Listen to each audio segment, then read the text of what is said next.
7, 6, 5, 4, 3, 2, 1. You'll never have the sacred stone. Oh, this you crazy mother.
Seven, 6, 5, 4, 3, 2, 1. You'll never have the sacred stone.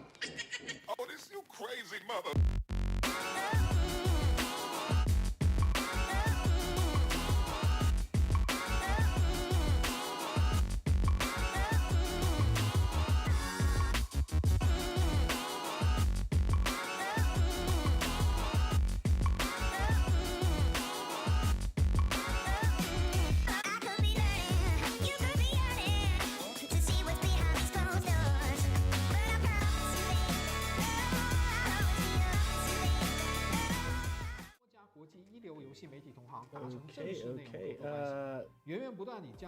Alright, Dying Light. Well, I'm just waiting for this to start. Basically, it's taken longer than I thought. Yeah, it could be bot spam.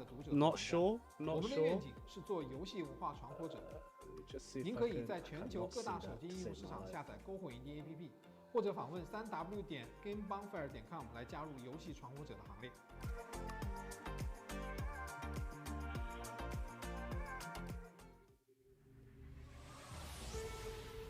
Okay.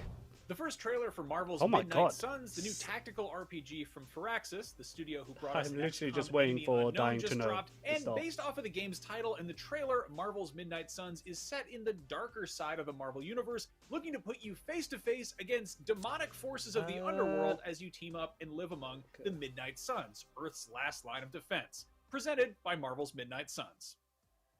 Joining me today is creative director at Firaxis, Jake Solomon, who will hopefully get me up to speed on Living when and where darkness. in the vast Marvel universe this takes place, what's at stake, and most importantly, who is involved. Jake, set the stage for us. What is happening in this game? Does Midnight Suns exist in the same universe as any other part of Marvel? Just give me the whole spiel. What's going Let's on? have a quick look. Hold on. The Marvel Universe is amazing, obviously. It's been a dream to work there, but the challenge is, as you can imagine, and as you kind of alluded to, finding your own corner of that universe. And so for us, we drifted to the darker side of Marvel, the supernatural side of Marvel. So the stakes in this game are all about the supernatural, and this features one of my favorite comic book runs, which comes from the very early 90s, The Rise of the Midnight Suns, which is set in that sort of very dark supernatural part of the Marvel Universe. So that's kind of exciting for us, is that we're going to be telling a story that people haven't heard for a very long time, with characters that are probably new to a lot of players. So you've got the You better play as part a of a zombie in a century world worth of infested Marvel with lore to humans. pull from. What Zombie that titles and can't do runs did you look to parkour. most Yeah. for inspiration? obviously we Exactly. feature both like really Exactly. popular characters that a Did lot I of get the players timing know. wrong? So you've got your characters like Iron Man and Captain America and Captain Marvel and Wolverine, but we also really wanted to feature characters that for us we wanted to introduce players to them. And so one of the very first comic book events that I ever read was called Inferno. This was the late 80s. Again, Starting to think another maybe I like got the time classic supernatural story in the Marvel Universe. And that featured this character named Magic. And she's this awesome, powerful new mutant who grew up in this hell dimension called Limbo. And so that features very heavily. Also, I think that The Runaways is one of the best books in Marvel history. So we have Nico from The Runaways as well. And so that's, again, I can't wait another for this game, by the character way. that It looks some sick. players may not know, and that's what we're excited about, as well as Robbie Reyes Ghost Rider. And I can't believe I'm saying this. Do people not know who Blade is? Is that possible? I mean, am I that old? But I don't know. Is Blade like a deep cut at this point? Everybody knows Blade. He's the guy who said the thing about ice skating uphill. No worries. That's He's right. a classic. Yes, that's right, which I won't repeat here. No, this is a family place. Now, speaking of which, can you tell us a little bit about what it's been like working with Marvel Games and sort of how, Firaxis and Marvel got together and what that relationship has been like? Working with Marvel is a dream, but it's just not something I'd ever considered. And what happened was that Marvel actually reached out to us because a number of their games team were fans of XCOM. The very first call I had with the Marvel Games team, one of their executive vice presidents of Marvel was on the call, and he had very specific feedback for me about the finale of the XCOM mission, and then a bunch of other people chimed in, and they had all this, their different experiences they wanted to share, and so that was really exciting for me because that meant they knew what kind of games that we make. And so we thought if we can combine our gameplay experience with the narrative of all these characters and their stories that millions of people around the world love, then it's a match made in heaven. Midnight Suns has the first customizable original character in the form of Hunter. Can you tell us a little bit about who we are playing as and how they fit into the Marvel Universe? It was key for us to tell a new story. We wanted to go to a place that we think a lot of players haven't seen before in the Marvel Universe. And a big part of that for us was not telling a story about any particular character. You're not Iron Man in this game, you're not Blade, you can control those characters. But instead, we wanted you to put yourself into the game, and we did that by creating the Hunter, which is an all-new superhero that we designed with Marvel, which is completely So imagine it was customizable in actually an terms of hour how from they now look, in and terms of not how they now. play, which lets the player feel like But they're 8 in PM the story, and lets them feel like they're Central experiencing European this kind of something time firsthand. should And be so now. they are Yeah. the child of this Just a ultimate case of waiting. evil named Lilith, the mother of demons. They're an old character, but for a lot of players, it's going to be new. And so we have this relationship between this ultimate evil and the Hunter, which is this new hero we've created, which kind of lets the player feel like they're in the story themselves. Was there a specific character in Midnight Suns who you can talk about right now, aside from Blade, who you're most excited to sort of flesh out in your own space? The thing that we're excited about is there's two fantasies, I think, if you're a fan of Marvel. You love to fight alongside the heroes, and a lot of games have done that really well. But from the very beginning, we were more excited about this fantasy of, well, what's it like to live alongside the heroes? When you read the comics, when you watch the movies, I think that that's as exciting to see how they interact with each other, how you could interact with them, choosing who you want to build relationships with. We have this really large cast of characters, 12 heroes in addition to the Hunter. So the player has to make choices about, okay, which hero do I build a relationship with? And of course you get all kinds of gameplay benefits and cosmetic benefits, but it's really very narrative where you say, okay, I'm going to be best friends with these characters. And so for me, I really like Magic. I think that the way that we're doing some characters like Doctor Strange is very exciting, and so it'll be up to different players, like what characters you love that and then you get drawn into these new characters that we're introducing, like Robbie Reyes, the new Ghost Rider, Nico, Magic, that I think it's just fun. Every time you play, you kind of find yourself drawn to different characters for different reasons. Awesome. So whether you're a fan of the comics or the fan of the movies, this is a new, untested territory entirely, and there's some surprises waiting in store. Now, you mentioned Runaways, you mentioned Inferno. Are there any other Marvel comics that fans should maybe read to get up to speed with Midnight Suns? Well, there is the original run. It is, when you get in there, it's dark and it is heavy and it is all 90s. The original run, 1991, which Max, you were a child for. I'm not even sure you were born then. There was lots of flowing hair, there were lots of motorcycles. So I would recommend, if you really want to learn about this, then read that original Spirits of Vengeance run in Ghost Rider and the Rise of the Midnight Suns.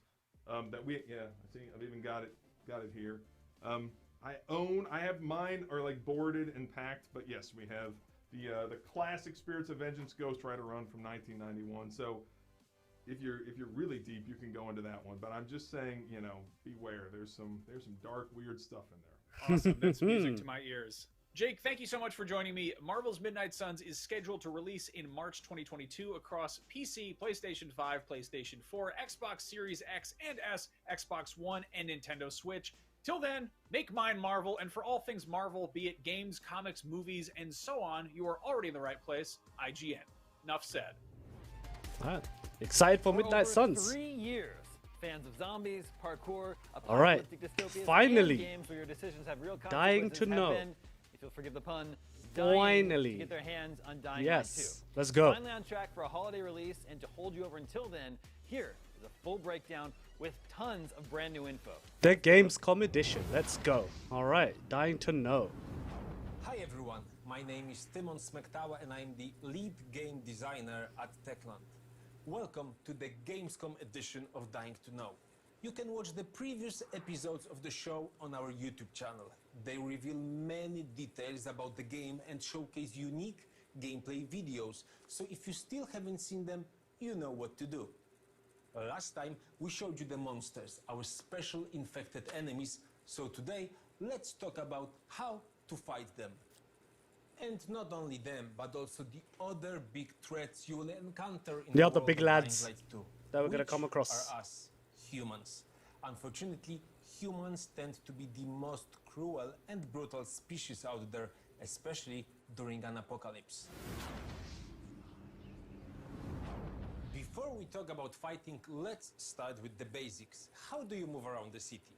If you watched our previous episodes, you know that a large portion of the city's A lot of population parkour. has changed That's into what that was, monsters, like a roaming lot the of streets. parkour. That's why it's extremely difficult to move around, unless you can run, climb, brawl, swing and jump, as the best option to explore the world of Dying Light 2 is parkour. Let's talk about it with my first guest, Kacper Kowalczuk, senior game programmer. Kacper, you are in a team directly responsible for creating parkour movement in Dying Light 2. So, what can you tell the Gamescom viewers about it? Well, we're really excited for the players to see what we've prepared for them. They will finally feel this amazing freedom of movement in a city built to support parkour from the ground up. Even the highest building is not an obstacle anymore, but a parkour tool to help you get higher. Even those familiar with Dying Light 1 will be pleasantly surprised, because we took all that we learned from parkour in DL1 and built everything from scratch. It's a more challenging way than to simply upgrade it, but it's more rewarding as well. Okay, but from my perspective, So and I think your I can find the perspective as tallest well, building creating a and be able to realistic reach the movement top. in an FPP game is very, very difficult. And we have spent a lot of time and resources to make it physical and exciting at the same time. So, how do you feel about I it, love the Kacper? background set. We really wanted to improve players' perception of Looks their avatar's amazing. body and of what happens to it during parkour. The animators had their hands full, but it definitely makes you feel like a real traceur, which is a person who professionally does parkour. It's all thanks to dozens or even hundreds of new animations. It's especially visible with ropes, pipelines, monkey bars, etc. With the increased number of animations, players can almost physically feel each movement while climbing the buildings. It gives them a realistic parkour experience and is also surprisingly simple to master, even for beginners. The city allows players to traverse it effectively as soon as they get there, and their mobility increases more as they learn new skills. There comes a time when players start noticing synergies between movements, and that's when the real fun begins. You literally feel like flowing through the environment. They also find out that the city itself helps them with parkouring, and what might have seemed an obstacle at the beginning becomes an asset once they learn how to use it. Okay, but parkour can be more than just a way to traverse I'm looking the forward city. to using one In of the Dying Light enemies 2, it's quite handy to in reach the combat ground, too. pushing it off. For example, They're like hanging I on could to it. stun my opponent with a powerful That blow. would be pretty Then funny. use elements of parkour That'd be to really rebound from funny. him and kick another one. He's also stunned now, so I can rebound from him too. By combining parkour and combat, a skillful player can wreak havoc on both humans and the infected without even touching the ground. Well, that sounds amazing. So, Kacper, thank you for joining us, and thank you for explaining us how the game's parkour system works. And I believe you, the same as I, just can't wait for people to see it in action themselves. Definitely. So thank you once again. Take care. So let's talk more about how you can use parkour not only for traversal, but also for combat. And speaking of combat, my next guest is Matt Courtois, lead technical gameplay animator. Matt, ça va? Ça va, merci. Thanks for joining us. I would like to start with something that was quite difficult for us, if you remember, at the very beginning of the project. How to present melee combat in first-person perspective. Oh, I remember. You actually just said, creating satisfying melee combat from a first-person perspective, that's a real challenge. That's why we spent many weeks iterating it, improving it, until we got the right feeling. We feel we have created something special, and we're very excited to discover how players will react to it. So what do you think will excite them the most? I guess, you know, we've worked very hard for our combat to be visceral. So we created many exciting and immersive elements, such as what we call progressive hit reactions. So it's basically consecutive hits on enemies will enhance their reactions. They will react differently based on the weapon category you're using, based on the body parts you're targeting. So you can stun them, you can trip them over, you can cut off their limbs, which might sound pretty terrible. But it's also cool, right? And it's also very useful and you know, glory. The Cutting direction off of people's your limbs swing are also cool. matters, and so does your position relative to theirs. We worked also with the professional stuntmen to record more special, more spectacular hit reactions. That was mostly for parkour combat, but also generally speaking to highlight players' power and to convey as much satisfaction as possible. And I think it's safe to say that immersion is very important in the world of Dying Light 2. It's post-apocalypse, so it's very brutal and very demanding. So to survive, you really need to step up your game. So, I don't know, maybe you have some tips for the players, maybe you think there's something they should focus on? My best advice would be to be creative in combat. So like you just mentioned with Kacper, in Dying Light 2, parkour and combat are very connected. They're even intertwined, right? Allowing players to combine one with the other very easily, very smoothly. So technically, you can use the environment in combat, of course, as in kicking an enemy right after a wall run, or even you can use the enemy to get somewhere you like. So you would just vault over them, trigger a double jump to get higher, maybe somewhere you had trouble reaching before. Nice. But if you want, you can also just land back down, trigger a very powerful attack. It's completely up to you. Your options are almost endless. That's what we call creative combat. And to me, that would be the best weapon. Okay, so that's an awesome hint, and thank you for that, and thank you for sharing all of the details, and thank you for joining us. I think creating combat that's both fluid and interesting, especially from a first-person perspective, is pretty damn difficult, you know. You think about some of these other games that have combat that's quite a large part of it, like, for example, the Batman series, where third person makes it feel a lot more fluid and visceral. So it'll be really interesting to see how they pull that off in first person. It's gonna be difficult. Today on techlandgg.com we have another gift for you. For those who are already exploring the Dying Light universe in the first game, we have a unique item, the Brilliant Hammer, a weapon from Dying Light 2, which you can use in Dying Light 1. Go to techlandgg. I've never heard of such a thing. A game, if you don't feel like fighting right now, you an can item get from the some free sequel, posters, which you can use in the prequel. or even Aiden's special outfit. As you can see, it's worth to visit techlandgg.com, but not at this very moment, because now it's time to watch our new gameplay trailer. Here it is. All right.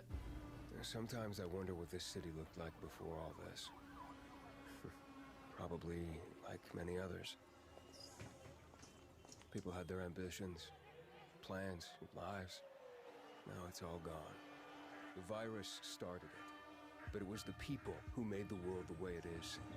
This city, Villador. They tell me they had a vision. Just burgers. Burgers everywhere. But soon, one vision broke into many different ones.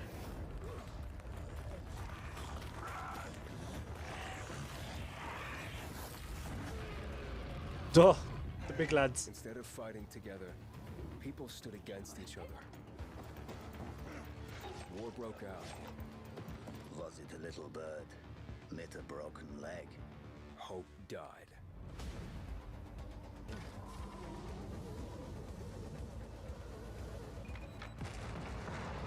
Now the city is falling.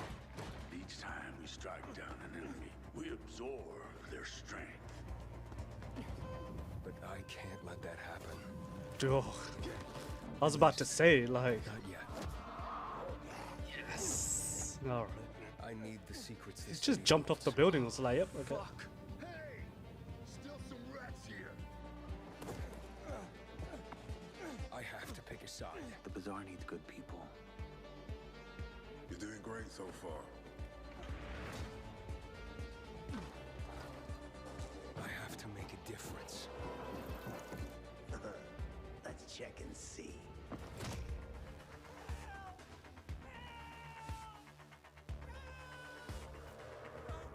Oh no. They say that great change is a series of small gestures. Right, I guess that's what they meant about free-flowing parkour, because that looked pretty damn free-flowing.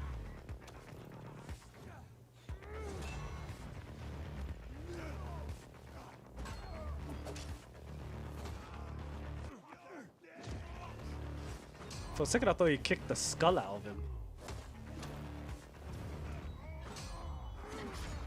Is all hope really gone? We'll see about that.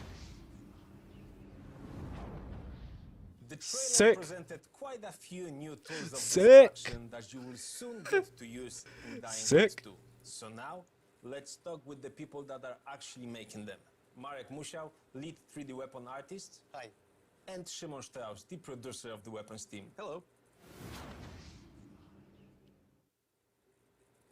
The first question, maybe to Marek, is, Marek, can you explain how we as a team have approached the process of creating weapons of Dying Light 2? Yes, we wanted the weapons to be credible. It's been a long time since the apocalypse and everything of value has already been looted. There aren't any stores to buy a new weapon, so you need to build your equipment from what you find. That's why we had to design dozens of unique weapons practically from scratch. And actually, that was our design pillar, the modern Dark Ages. Absolutely. Modern Dark Ages is this concept of fallen civilization that moved back people nearly to the Middle Ages. So there are no laws, no rules, no technologies.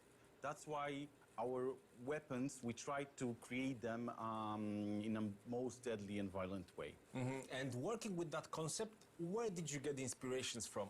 Well, citizens of Villador, they could only use stuff they found in the world. So we thought we should do exactly the same. We scavenge. So mostly we've been looking for our inspiration in stores selling agricultural, construction, military tools. But also at places like junkyards. Actually, that's true. So right now we've got nearly 200 of them in game.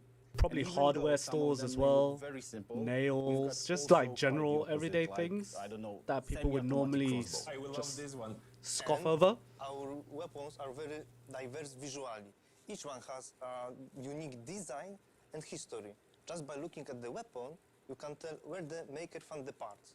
At a military base, a museum, a repair garage. Exactly. It's exactly like that in the game. When you pick the weapon, you instantly realize if it was cobbled together in a street or maybe made by factions where they have access to welding and steel cutting equipment. Yeah, and don't forget about the mods. Because in Dying Light 2 Stay Human world, if you want to beat your opponent with highly effective weapon, first of all, you need to find a basic version of that weapon and then slowly build it up. That's what we call modding. We've got many types of mods, like defensive ones, let's say improving quality of your handle, or offensive ones like improving the tip or the blade itself. Upgrades, basically. So I don't think that right now we would have time to talk in details about that, but in December you'll all be able to add an effect to your favorite weapons such as fire, freeze, electricity. Shimon, let's stop here. Let's leave something for the players to discover. So let's end here. And guys, thank you for joining me. Feels like, nope, stop. Before I talk with my last Cut guest, it out. I would like to invite you to participate in our UGC contest. Stop talking. Especially you. You're Gamescom revealing viewers, too much we of the are waiting game. for your submissions. And if you are thinking about competing in the cosplay category, you will want to hear this one. Let me present to you the grand jury that will be choosing the best cosplays of the Dying Light 2 characters. Welcome, Irina Meyer, Lightning Cosplay, Narga and Aoki, and Enginite. And of course, fingers crossed for you, our community. Let the best cosplay win. Battle Check Royale. our website for more details. My last guests will explain how the city itself affects combat and movement. Michał Dudziak, game designer, hello, and Adam Michałowski, senior game programmer. Hi, Timon. Gentlemen, there's this saying that when you really want to achieve something, the whole world aligns to help you. And basically, that's what is happening in Dying Light 2 Stay Human. Exactly. Based on the player choices, the world is literally changing and helping you to achieve your goals in combat or exploration. For example, the gameplay will be totally different depending on which factions you support, the survivors or the peacekeepers. Okay, but can you give us more detail? The differences between the factions define how each group can help us. For example, the survivors keep to the roofs and trying to avoid the danger on the ground. For building, they use mostly light materials like wood or scraps, and they can provide you a various amount of parkour helpers, such as amortizers, trampoline, or ziplines. Dope. This can change the way how we parkour through the Okay. city. On the other hand, we have peacekeepers, the post-military guys who literally keep their feet on the ground. And for building, they use totally different materials. Heavy objects, metal, or even explosives. And this can give you a new combat opportunities like car bombs, heavy traps, or even a new type of a ranged weapon. Yeah, and what's important is that we don't need to remain loyal to just one faction. The city is divided into several zones, and in each of them, the players can decide with whom they want to side. So while progressing through the storyline, you're able to shape the world to fit your vision and needs. Okay, but we know already that humans are active during the day. So and could I possibly monsters get come out the during strongest night. weapon But let's from review each more. faction? What are the other differences? And just betray all of them. Monsters attack mostly in groups, and they instinctively take advantage of the numbers. So to defend yourself, you have to keep your head on a swivel. Monsters don't use special tactics, but it doesn't mean they are easy. They push forward, so you have to be clever to avoid getting cornered. And to win, you have to stay active, move a lot, and learn to abuse their unique weaknesses. And explosive traps might come in handy. Yeah. Okay, and what about humans? They use increasingly more complex behaviors. As the game progresses, defeating human enemies and monsters will become more and more challenging. But unlike monsters, people cooperate. Oh, shit. So while fighting them, we need to closely observe not only individuals, but also the whole group. And of course, there are many more unique subtleties to both humans and monsters, but I think we should let the players discover them on their own. Well, okay, that's a good idea, but all of that sounds very juicy. So let's end here. Guys, thank you for joining me. Stop talking about the game. That's almost all for today.